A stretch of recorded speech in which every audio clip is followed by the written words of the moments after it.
हजरात, आप सुन रहे हैं Razvi network international Islamic website बफैज़े रूहानी हुजूर अल्लामा व मौलाना अलहाज अशाह हुसैन अहमद रज़वी रहमतुल्लाहि अलैहि। यहाँ यूट्यूब पर जो भी चीज अपलोड होती है उससे हमारा मकसद और मिशन एक ही है कि मसलक व मजहब का तहफ़्फ़ुज़ हो, लोग अपने बुजुर्गों के अक़ाइद व अफ़कार से वाबस्ता रहें और बिलखुसूस नौजवान नस्ल जो रोज बरोज नजदी मुल्लाओं और सुलह कुल्लियों की गुमराह बातों को सुनकर अपना ईमान, अपना अक़ीदा खराब कर रहे हैं, वो उनको पहचान कर मसलके आला हज़रत को समझें और अपने ईमान को बचाएं।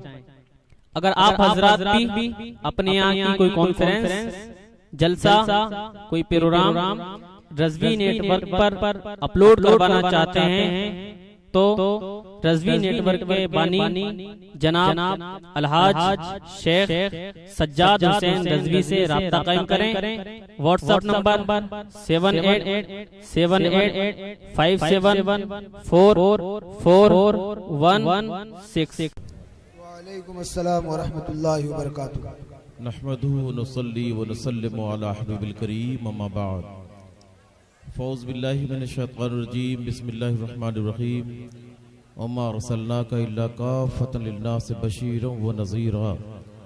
सदक़ल्लाहुल अज़ीम व बल्लगना रसूलुहुन नबियुल करीम व नहनु अला ज़ालिका लमिनश शाहिदीन व शाकिरीन वल्हम्दुलिल्लाहि रब्बिल आलमीन। मिंबर नूर पे तशरीफ़ फरमा तक़द्दुस माब क़ाबिल क़द्र लायक़ एहतराम मुअज़्ज़ज़ उलमाए मिल्लत इस्लामिया, हुफ़ाज़ किराम, मद्दाहान नबी, रफ़ीक़ान मिल्लत, दोस्तान मुकर्रम, नौजवान साथियों, अजीज बच्चों, इफ़त माब, मायर बहनें,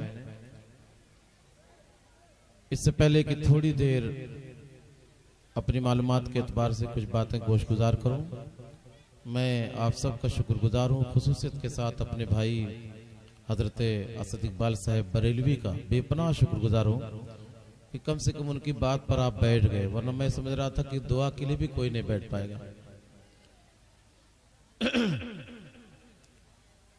अजीजों, ये सच्ची बात है, हिंदुस्तान में बहुत जगह जलसे में गया, बल्कि हिंदुस्तान के बाहर भी जाने का इत्तेफाक पड़ा, मगर ये जिंदगी का पहला हादसा है जी कि मेरे लिए सलाम पढ़कर मजमा रोकना पड़ा है। ऐसा कभी नहीं हुआ जी। हाँ, ये अलमिया वक्त का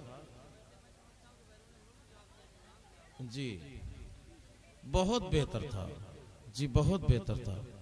ये जिंदगी का पहला हादसा है और मैं इसे अपनी जिंदगी के लिए बहुत बड़ा अलमिया समझता हूँ। मेरे ख्याल से अगर एक दो बार और इस तरह का वाक़या हो जाए तो फिर मैं सन्यास ले लूँगा तकरीर करने से। अल्लाह का फजल है, मैं मौलाना बनाता हूँ जी, बेपनाह अल्लाह का फजल है कि उसने मुझ जैसे कम इल्म से अपने दीन के काम लेने के लिए मदरसा मुझे अता फरमा दिया है। तो अब बैठ जाओ बाबू, आप लोग बैठ जाओ। हकीकत तो यह है कि वक्त ऐसा है जिसमें दुआ होनी चाहिए। मेरे ख्याल से अब ऐसे वक्त में शेख तरीक़त साहिबुल फजीलत हजरत अल्लामा शाह नसीर अहमद सक़बिला नसीर क़ादरी दामद बरकातुल क़ुद्सिया को पेश किया जाता और अपने खानकाही मिजाज के एतबार से वह हम सब लोगों के लिए मग़फ़िरत की दुआ फरमाते थे। आइंदा जलसों में हम लोग इस तरह का वाक़या ना पेश करें, इसकी भी वो तरग़ीब दिला देते तो बहुत अच्छा होता। बहरहाल आप बैठ गए हैं तो मैं खुसूसियत के साथ अपने इन करीमों का बिलखुसूस लिहाज कर रहा हूँ जो मिंबर पर बैठकर इस वक्त मेरी सरपरस्ती कर रहे हैं। मैं दरअसल बूढ़ा भी हो गया, इत्तेफाक से रात भी बूढ़ी है, तो थोड़ी देर आप लोग समात कर लेंगे मुझे जी। अगर आप अपने इस दावे में सच्चे हैं तो आइए हम सभी लोग दिल लगा के, बल्कि इस अकीदे के साथ कि हम सब अपने आका की निगाह में हैं, बल्कि इस अकीदे के साथ कि आका करीम सल्लल्लाहु अलैहि वसल्लम अपनी चश्माने नबूवत से हम गुलामों का मुशाहिदा कर रहे हैं, बल्कि इस अकीदे के साथ कि हम सब के दिल का तसूर मदीना की गलियों का तवाफ कर रहा है अपनी तमाम तर तवज्जो प्यारे आका की तरफ मबजूल कीजिए और अपनी गुलामी का सूद पेश करते हुए इंतहाई मुअद्दब अंदाज में हदीए दुरूद पेश कीजिए और पढ़िए अल्लाहुम्मा सल्ली अला सय्यिदना मौलाना मुहम्मद मादल जूद वल करम मंबगिल मुलहिम लकुम व आलिहि बारिक वसल्लम सलातु व सलाम अलैका या रसूलुल्लाह सल्लल्लाहु तआला अलैहि वसल्लम। अपनी वालाना मोहब्बत का सबूत पेश करते एक बार और दुरूद पाक पढ़ लें सल्लल्लाहु अलैहि वसल्लम सलातु व सलाम अलैका या रसूलुल्लाह सल्लल्लाहु तआला अलैहि वसल्लम। हजरात, एक मसले से अपनी गुफ्तगू आगे बढ़ाता हूं। अल्लाह हम सबको पंज वक्ता नमाजी बनाए। आप जिस ज़ौक़ शौक़ के साथ अपने आका की नात सुनते रहे अभी तक, अल्लाह इसी शौक़ के साथ अपने आका की आंखों को ठंडक पहुंचाने के लिए पंज वक्ता नमाजी हम सबको बना दे। आमीन कहिए, दुआएं कबूल होते हैं। ये सब दुआएं जुमले में कह रहा हूं। यह ऐसी मजलिस है कि जिसके बारे में मैंने फ़ुक़हा के अक़वाल पढ़े। फ़ुक़हा फरमाते हैं कि आका के जिक्र की महफिल लगा ली जाए और इस महफिल के जरिए जो दुआ की जाए वो दुआ कभी रद्द हो ही नहीं सकती, क्योंकि जब ये महफिल नहीं रद्द होगी तो इस महफिल की वसातत से आप जो दुआ बारगाह खुदा में पेश करोगे यकीनन कबूल हो जाएगी। तो आप लोग आमीन कहा करें। अल्लाह ताला आप सबको पंज वक्ता नमाजी बनाए। आप नमाजी हो गए, 3 या 4 रकात की नमाज की नियत आपने बांधी। ये उलमा बैठे, इनके हवाले से मसला आपको पहुंचाता हूं। आप जानते भी होंगे कि 2 रकात पर फर्ज नमाजों में सिर्फ अत्तहियात शरीफ पढ़कर तीसरी रकात के लिए खड़े होना चाहिए।